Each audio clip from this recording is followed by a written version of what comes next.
just arrived, a Unity HDMI cable tester, UT68 1 HDMI, high definition medium interface lead tester. It's a box. So I've just connected. So I just as it's already checked, so plug in this faulty HDMI lead because this one's faulty. Press the what's it there, boom boom boom. You know, obviously I haven't got oh, that's interesting how the lights are flickering, yeah, but they're not really, but they are. Am I trying to be funny? No, it's because the camera is seeing the light frequency. Maybe if I adjust the, yeah, see, adjust the ISO, everything else gets a bit too bright in here. You know, so if I lower the ISO, if I lower it even lower, the camera starts seeing all this. Just like camera sees different light frequencies, like close to I don't know why I should be talking about the what's it, and you can see if I adjust the ISO, you can see a roll bar. If I hold the camera there, you can see it just moving slightly, very slowly. That's on one of those. Yeah. Anyway, this is a HDMI tester. So that's one where you test everything, and then I think you press that again. There's magic. Come on, magic. Oh, he likes little things. Magic. Damn.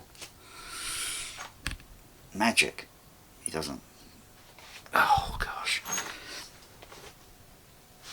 Catastrophe.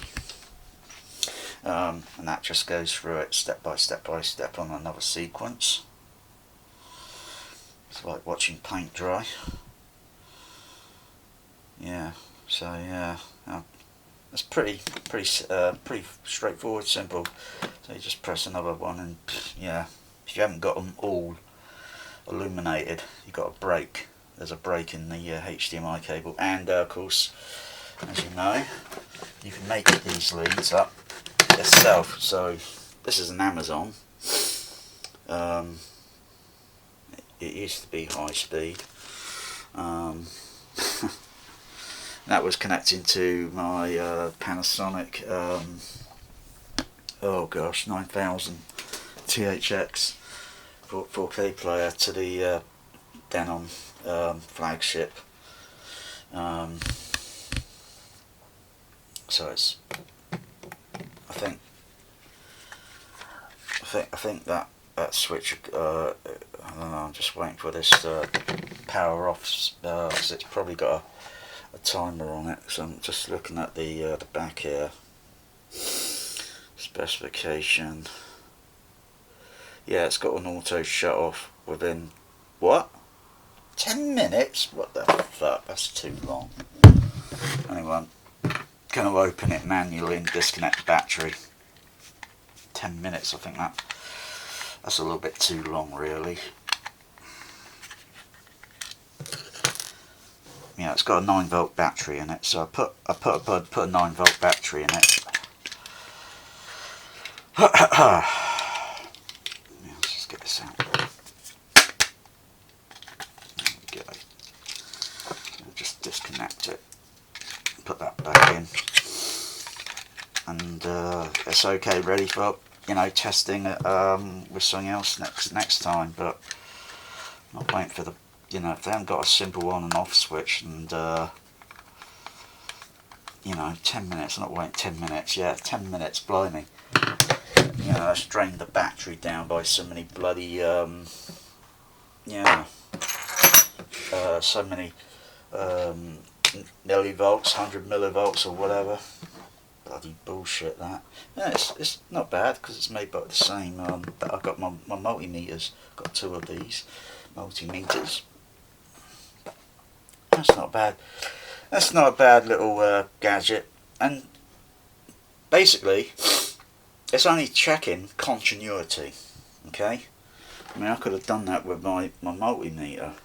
You know, put one probe on one end of the lead and then the other probe on the other end of the lead, but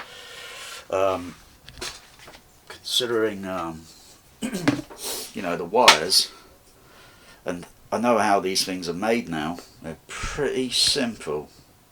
I always kind of like thinking, how the fuck are these things made? But oh no, there is not a whole lot of bloody science. That's just that there is just like reinventing the bloody SCART lead, for Christ's sakes, with a different, basically with a different end fitting on it. So they just make it smaller, if you know what I mean. Yeah. And that's all it is. Don't go buying. Oh yeah, these are for my CD.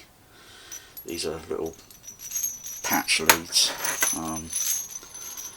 Yeah, I didn't know they were going to come that long. Maybe I should have checked the description, because my other patch lead was a little bit longer. That's a bit short. I think I'll be able to patch these in any case. Anyway, that's that.